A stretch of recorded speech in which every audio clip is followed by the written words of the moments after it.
Good morning, everyone, and welcome to Great Day Houston. All right, suspense, mystery, a dance with danger. We love it, and our first guest provides a safe way to get it. Harlan Coben is one of the most popular suspense fiction writers of the last quarter century. He has over 75 million books in print in 44 languages, and his novels have made the New York Times bestseller list several times. It's become a habit. His newest book, When, will be available next week. As part of the release, actor Michael J. Fox will be part of an event, and you can join them. Details on that a little bit later. But first, good morning, Harlan. Good morning. How is everybody there? How's everything in Houston? We are good. All right, especially since we have a new book coming our way to basically challenge our minds. All right, you grew up in New Jersey. You and Governor Christie were childhood friends. You were both in student government together. You even majored in political science in college. That's all true. I always joke I was president of the student council. He was president of the senior class, but I was much more laissez-faire than he was, let's put it that way. All right. But both of us seem to make up stuff for a living now. I guess both jobs make up stuff for politics and writing, make up stuff for a living. And you get paid well to do it. All right, so you also knew Dan Brown at Amherst, who, as we know, wrote the Da Vinci Code. You were also on the New England College Basketball Hall of Fame. So now you're shaping up to be one of those people who can do absolutely everything. What I find interesting is it wasn't until your senior year of college that you thought, you know what? I think I'll try writing. Yeah, I'm sort of a Renaissance man. I'm not very good at anything. I guess I just do a lot of little things. But yeah, I didn't discover, I always hate when the writer says, oh, I always knew I'd be a writer. When I was 7 weeks old, I was already writing, that wasn't me. It came to me a little later when I wanted to write these books that, I'm that guy.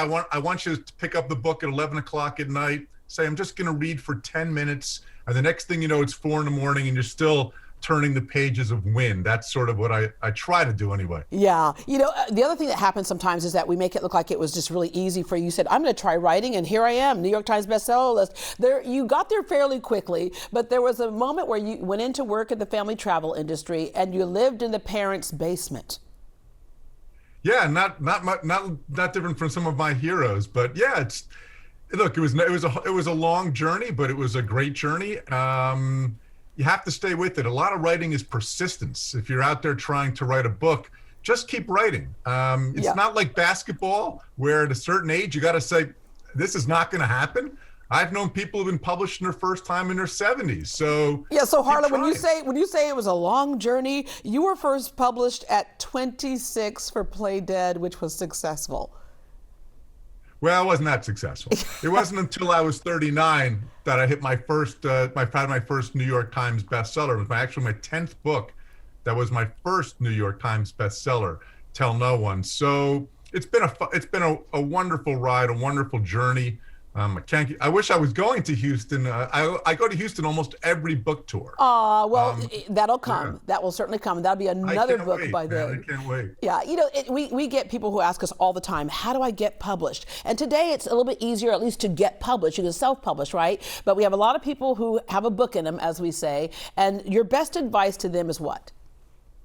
First of all, just write. It's so easy to say that. Write and finish. Don't try to sell your book before you finish. Write what you love and care about. Don't try to follow market trends. That doesn't work. You have to have your own integrity within what you're writing. So write what you love to read. Yeah, and you're absolutely right. I always tell people, don't write a book to sell it. Write a book because you think it's something that needs to be out there, needs to be said. You found writing very therapeutic after your parents passed away, and they passed away fairly young.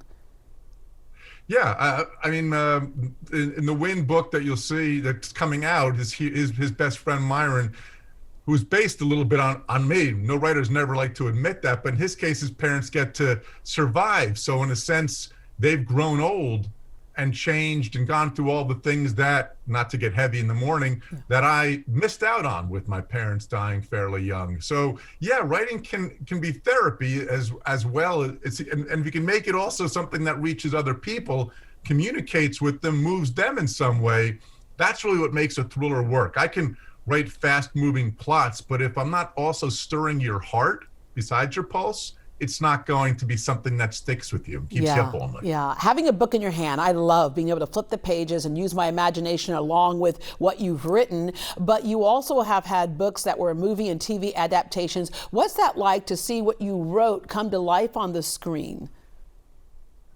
It's really cool. I know I should be more jaded about it, but I've done a number of shows with Netflix. Maybe some people have seen The Stranger or Safe or The Five or The Innocent coming out soon. It's really cool. Sometimes I'm on set, for example, and I think, I had some idea in this room, just a little idea in my house in New Jersey. And now 200 people are bringing it to life in an exciting way that millions of people, in the case of Netflix, 190 countries, will see. If that doesn't get you jazzed and excited, you're kind of in the wrong business. Yeah, that's crazy. You're probably not human if that doesn't jazz and excite you. All right, You've mentioned Win a couple of times, releasing next Tuesday, March 16th. I have my copy right over there over my shoulder. Your 33rd novel. So the basic plot centers around a decades-old cold cases, which we all know is one of those things that so much of us are so interested in.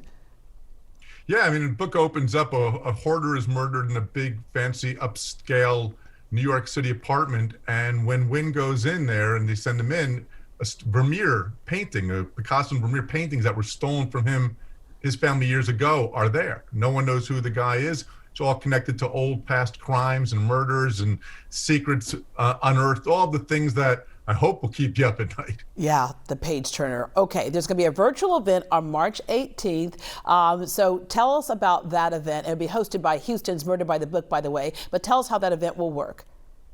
Yeah, so Murder by the Book, which, by the way, I just have to say, it's really, you have it in Houston. It's such a gem. It's such a treasure. It's one of the greatest stores. I'm not just saying this. It's the store I've gone to most to do book events. It's one of the greatest stores in the country, an independent bookstore. So I urge you to go out, visit them, support them. They're just a great store and they bring wonderful events. In this case, Michael J. Fox is going to be interviewing me about Win, and it's going to be virtual. If you go to my website or Murder by the Book's website, even better, you could see a link and you could join us. And Mike is so funny. And for those who don't know, Michael J. Fox has a new memoir out that's just so moving called No Time Like the Future. It's a beautiful book, and I highly recommend it. So we're both going to be doing this event together. We're longtime friends, and we've done a few of them, and the reaction by the audience has been just wonderful. Yeah, and the great thing is that we can be involved in a different way. You know, we look at COVID, there are lots of things that certainly set us back, but there are other things that pushed us forward. In this way, more people can take part in this. Exactly. You can do it from your own home. You could also visit the store afterwards or before.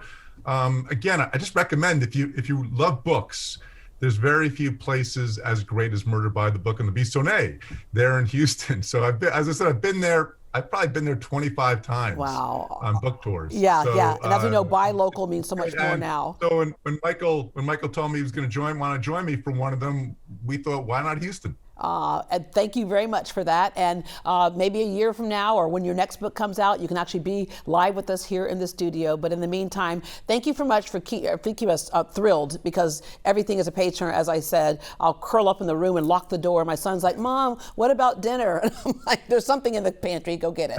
All right. But thank you very much.